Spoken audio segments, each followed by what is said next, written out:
In 1930, the American people had almost no sense of the national government. There was the post office.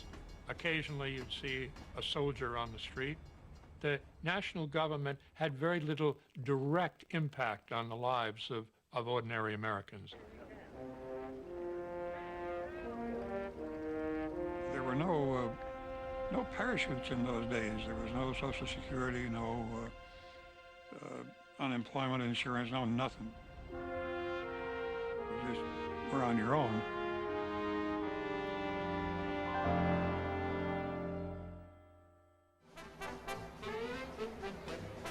By 1931, hard times seemed to be everywhere. But if you could still spare a dime, you could slip into a glamorous world where the roaring 20s had never ended. You could go to the Grand Lake Theater, hear Horace Heidt and his orchestra play for half an hour. Then they'd have the movie-tone news, and then they'd have the feature story, and then they would have Bugs Bunny or the equivalent comic, and then they'd have the second feature. And by that time, the orchestra was getting ready to play again. So you could spend about 6 or 7 hours for 15 cents. There was no television, there was only radio. So this visual escape into a dark theater, you could literally forget your troubles and get happy. Many people tried to dance their troubles away, often to the carefree, irresistible rhythms of a new generation of jazz music that was sweeping the country. Swing. Swing it, honey child. Susie Q's going to town and how.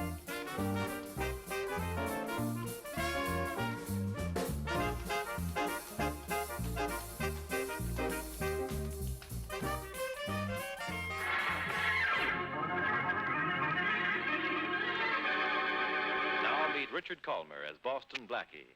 Enemy to those who make him an enemy, friend to those who have no friend. Many more were transfixed by the gripping dramas of radio. During the Depression, the radio was the one appliance people could not live without. We used to watch the radio. It was like gathering around television. There was the shadow. Who knows what evil lurks in the hearts of men? The shadow knows. Turn off the lights. We're going to clean them out today. You didn't know that they were standing on a stage reading from scripts. You just thought they were doing it. All right, boys, let's hit out. What I liked most was to go into my room and turn off all the lights. I didn't want any interference and just listen to it. My father thought I was a little weird, and he'd always come in and turn the lights on and say, "What's wrong with you?" And I said, "Nothing's wrong with me. This is really wonderful, a great way to listen to it."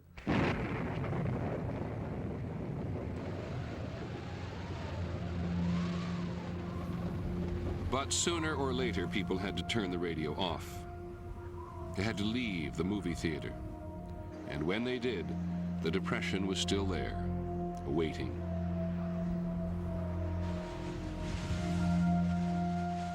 It advanced upon the farmers of the South and Midwest in terrifying storms of dry dust.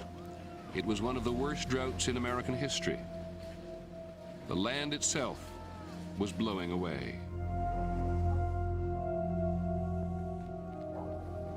It looked like a tornado coming, big black clouds, dust coming across the desert there. It was terrible. You couldn't breathe. You'd put something over your face, a handkerchief, and try to breathe through it, and you spit out mud balls. 25,000 square miles of farmland became known as the Dust Bowl. For farmers who'd been suffering through their own economic crisis since the 1920s, it was the final blow. Leaving their farmhouses and barns to rot, they fled westward for the Promised Land, California.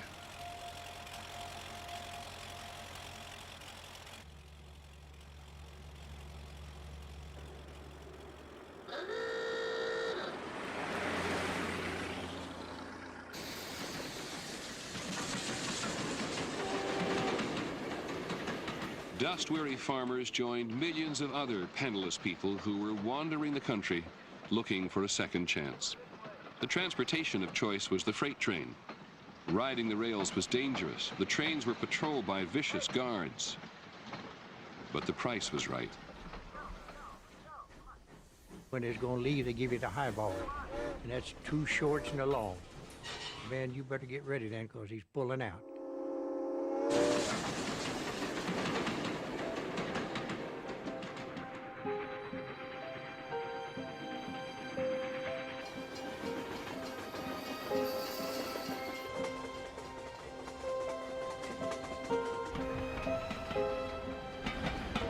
Trouble lies in sightless pools along the way I've taken. Sightless windows stare the empty streets. No love beckons me save that which I've forsaken, and the anguish of my solitude is sweet. The actor Robert Mitchum wrote his poem in 1932 when he was just another teenager in search of salvation. At the time, there were so many people on the train that the train crew couldn't walk the tops. I met former bankers, college professors, all sorts of people riding freight trains. A lot of them didn't really have a destination. They were just trying to get away from where they were. But everywhere they got to seemed just as hopeless as the place they'd left behind.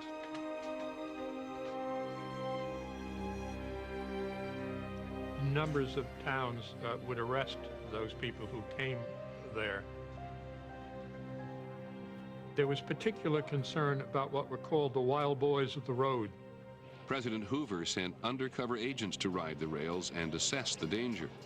One of them was a young law student named Melvin Belli. You saw a part of America at that time that gave fear to everybody in Washington. There's something wrong with the country, and it's so wrong that these people are going to want a revolution. Strikes and protests were spreading, becoming angrier and more violent. Bill Wheeler was a 19-year-old truck driver when he witnessed a demonstration in New York. The square was just filled with mobs of people. They were demonstrating, it turned out, for unemployment relief, unemployment benefits. And the police and the firemen were mowing them down with fire hoses. Cops were beating them on the head. It was unbelievable. Radical movements like the Communist Party were gaining influence and converts. President Hoover misread the danger signals and still did nothing to ease the suffering. We are convinced that we have overcome major financial crisis. A crisis in severity unparalleled. For some, the loss of faith was so profound that they simply fled the country. 3 years after Joseph Stalin had predicted the death of capitalism, 100,000 Americans moved to the Soviet Union to help build communism. There was work for anybody that wanted to work. There was none of this going around with your hat in your hand and tears in your eyes begging for a job. It seemed to be a land of great promise at that time.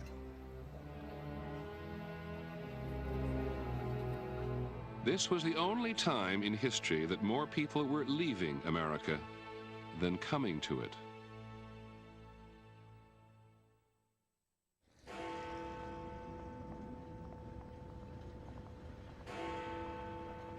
In time, the Great Depression spread like a virus far beyond American borders. Hunger marches, signs of the political times. Charitables ont créé en plein centre de Paris cette soupe populaire. In Germany, the situation was becoming dangerous. The Depression only made worse the already harsh conditions brought on by Germany's loss in World War I. There was real poverty. There was mass unemployment. And because of this, there were protest marches, demonstrations, street fightings. The unemployed people, they walked through the town and they shouted slogans, "Give us bread, give us work." There was so much unrest, so much disorder.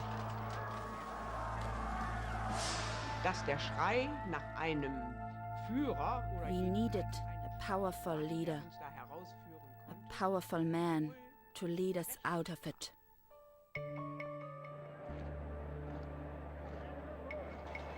The first time I saw the Nazis, they marched around in town with brown shirts on. They had proper uniforms, and they had music, and they had flags.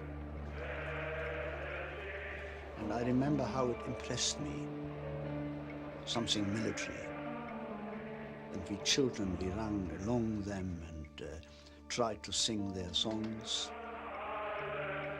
The leader of the Nazi movement knew instinctively that Germany's suffering was his opportunity. Adolf Hitler told the demoralized Germans that he could cure what ailed them.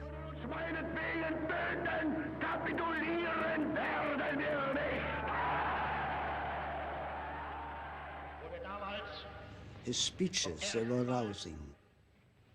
He started always off quietly. And he talked about ordinary things, and then he worked himself up,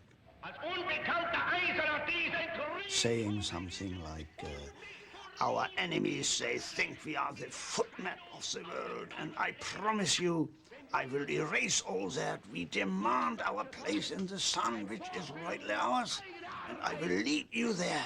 I will lead you there, I promise it. We had tears in our eyes.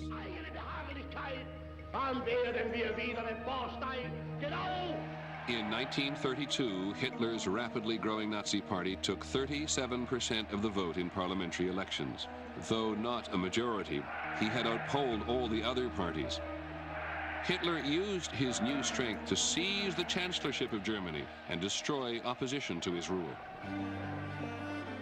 On January 30th, 1933, his followers celebrated his ascension to power with a torchlight victory parade through Berlin.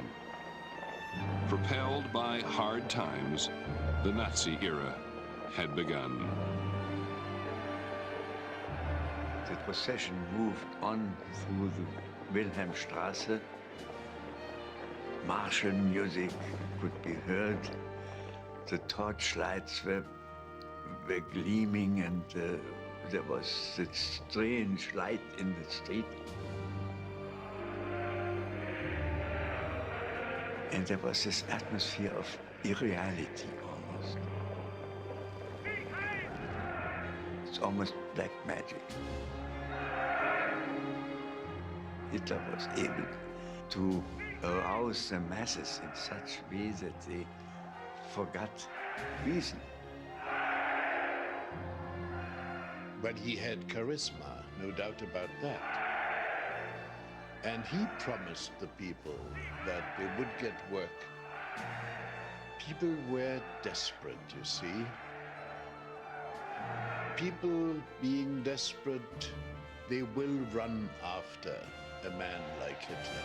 Ist rund 1,2 Millionen zurückgegangen.